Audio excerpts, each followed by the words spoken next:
ചിന്നക്കനാൽ ഗ്രാമപഞ്ചായത്തിന്റെ വേസ്റ്റ് കുഴി എന്നറിയപ്പെടുന്ന ഭാഗത്ത് കഴിഞ്ഞ ദിവസം വിനോദസഞ്ചാരി പകർത്തിയ ദൃശ്യങ്ങൾ മാധ്യമങ്ങളിൽ വാർത്തയായതോടെ മാലിന്യം നീക്കം ചെയ്യാൻ ചിന്നക്കനാൽ ഗ്രാമപഞ്ചായത്ത് നടപടികൾ ആരംഭിച്ചു. പ്ലാസ്റ്റിക് മാലിന്യങ്ങൾ നീക്കം ചെയ്ത് ഈ ഭാഗം മണ്ണിട്ട് മൂടി ഇവിടുത്തെ മാലിന്യ നിക്ഷേപകരെ കണ്ടെത്തി നടപടി സ്വീകരിക്കുമെന്നും പഞ്ചായത്ത് അധികൃതർ വ്യക്തമാക്കി.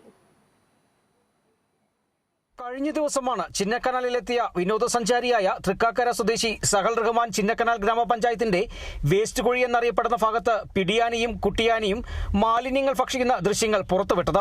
ഇത് മാധ്യമങ്ങളിലടക്കം വലിയ വാർത്തയായതിനെ തുടർന്ന് വിവിധ കോണുകളിൽ നിന്ന് വിമർശനങ്ങൾ ഉയർന്നു വന്ന സാഹചര്യത്തിലാണ് പഞ്ചായത്ത് നടപടി ആരംഭിച്ചിരിക്കുന്നത്. ഈ ഭാഗത്തെ പ്ലാസ്റ്റിക് ഉൾപ്പെടെയുള്ളവ നീക്കം ചെയ്ത് ജൈവമാലിന്യങ്ങൾ മണ്ണിട്ട് മൂടുകയും ചെയ്തതായി പഞ്ചായത്ത് പ്രസിഡന്റ് സിനി ബേബി പറഞ്ഞു. നമ്മൾ ഹരിതകർമ്മസേന ഉപയോഗിച്ച് പ്ലാസ്റ്റിക് തരംതിരിച്ചെടുക്കുന്നുണ്ട്. അതെന്തുകൊണ്ടെന്നറിയില്ല, ആരോ മനഃപൂർവ്വം ചെയ്തതായിട്ടാണ് എനിക്ക് തോന്നുന്നത്. ഇങ്ങനെ എന്തായാലും ജൈവമാലിന്യങ്ങൾ നമുക്ക് ഇടാനുള്ള സ്ഥലം ഇല്ല വേറെ. അപ്പം ആ സ്ഥലം നമുക്ക് പഞ്ചായത്തിലേക്ക് കിട്ടുവാണെങ്കിൽ നമ്മൾ ആന കയറാതെ ഉള്ള മൃഗങ്ങൾ ഇറങ്ങാത്ത രീതിയിൽ നമ്മൾ ചെയ്യും.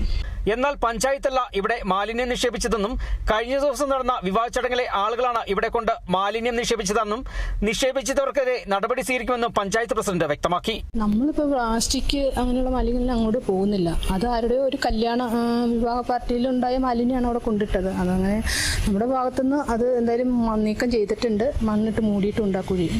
വിവാഹ പാർട്ടികളും അങ്ങനെയുള്ള നമ്മളോട് ചോദിക്കാതെ തന്നെ അവിടെ കൊണ്ട് നമുക്ക് 24 മണിക്കൂർ നോക്കിയിരിക്കാൻ പറ്റില്ലല്ലോ. അപ്പം അങ്ങനെ പറ്റിയ ഒരു കാര്യമാണ്. നിരവധി സഞ്ചാരികൾ എത്തുന്ന ചിന്നക്കനാൽ പഞ്ചായത്തിൽ മാലിന്യം നിക്ഷേപിക്കാൻ കൃത്യമായ ഒരു സ്ഥലമില്ലാത്തത് പഞ്ചായത്തിന് വലിയ വെല്ലുവിളിയാണ്. സ്ഥലം ലഭിച്ചാൽ വന്യമൃഗങ്ങൾ അകത്ത് കയറാതിരിക്കാൻ ഫെൻസിംഗ് ഉൾപ്പെടെ സ്ഥാപിച്ച് മാലിന്യ സംസ്കരണം നല്ല രീതിയിൽ നടത്താൻ തന്നെയാണ് പഞ്ചായത്തിന്റെ തീരുമാനം. കഴിഞ്ഞ ദിവസം ഇവിടെ എത്തിയ തൃക്കാക്കര സ്വദേശിയായ വിനോദസഞ്ചാരി സഹൽ റഹ്മാനാണ് പിടിയാനിയും കുട്ടിയും അടക്കം ഇവിടങ്ങളിൽ പ്ലാസ്റ്റിക് മാലിന്യങ്ങൾ ഭക്ഷിക്കുന്നത് ദൃശ്യങ്ങൾ പുറത്തുവിട്ടത്.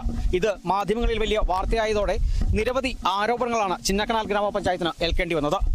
ഇപ്പോൾ പഞ്ചായത്ത് നടപടി ആരംഭിച്ചിട്ടുണ്ട്. ഏതായാലും ഇവിടെയുള്ള മാലിന്യങ്ങൾ നീക്കി ഈ ഭാഗം മണ്ണിട്ട് മൂടിയിരിക്കുകയാണ്. ബിനീഷ് ആന്റണി, ഇടുക്കി.